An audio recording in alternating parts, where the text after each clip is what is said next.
raised her like a sister. But when I fell in love with her, the truth destroyed everything I thought I knew.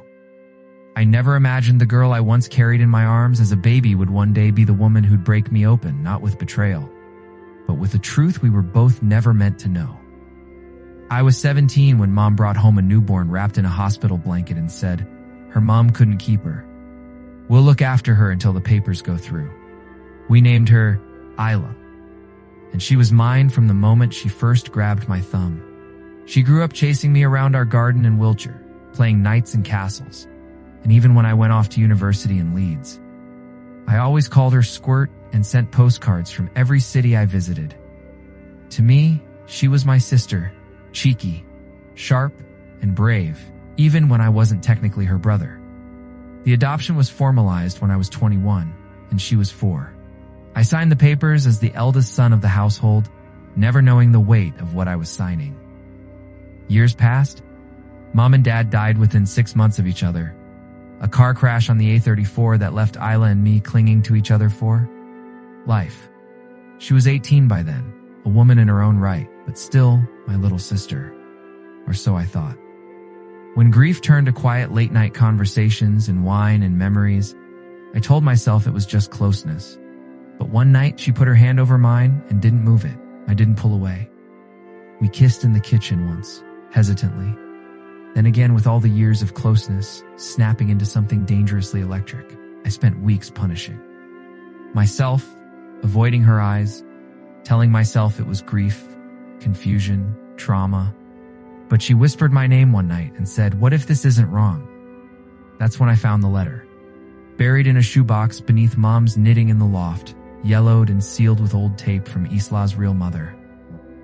To whoever raises my daughter, her father can never know. It would ruin his life. He doesn't even know she exists. Had to keep it that way. My stomach flipped as I read the name at the bottom. It was Rachel, my girlfriend. From the summer I was 16, it's the one who vanished without warning. Mom had told me she'd moved away. I never knew she was pregnant. Stared at the dates, my brain refusing to compute. Isla was my daughter. My daughter. The child of a girl I'd loved and lost in one blurry teenage summer. I screamed into the loft insulation, shaking, broken. Every moment, every hug, every bedtime story, every kiss on her scraped knee, all of it was still love. But now it was wrong in a way I couldn't begin to fathom.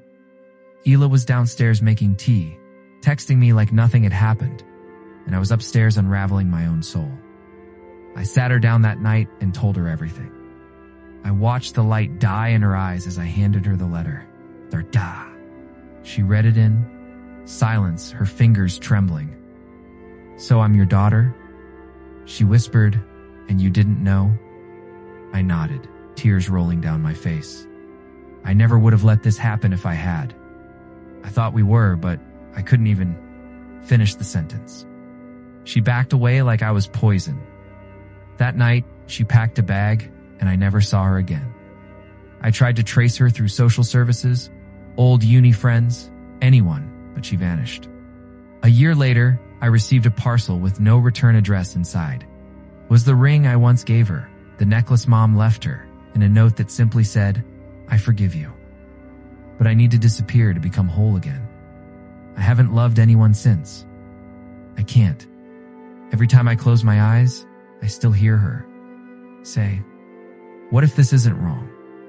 And the sickening truth is, part of me still wishes she was right.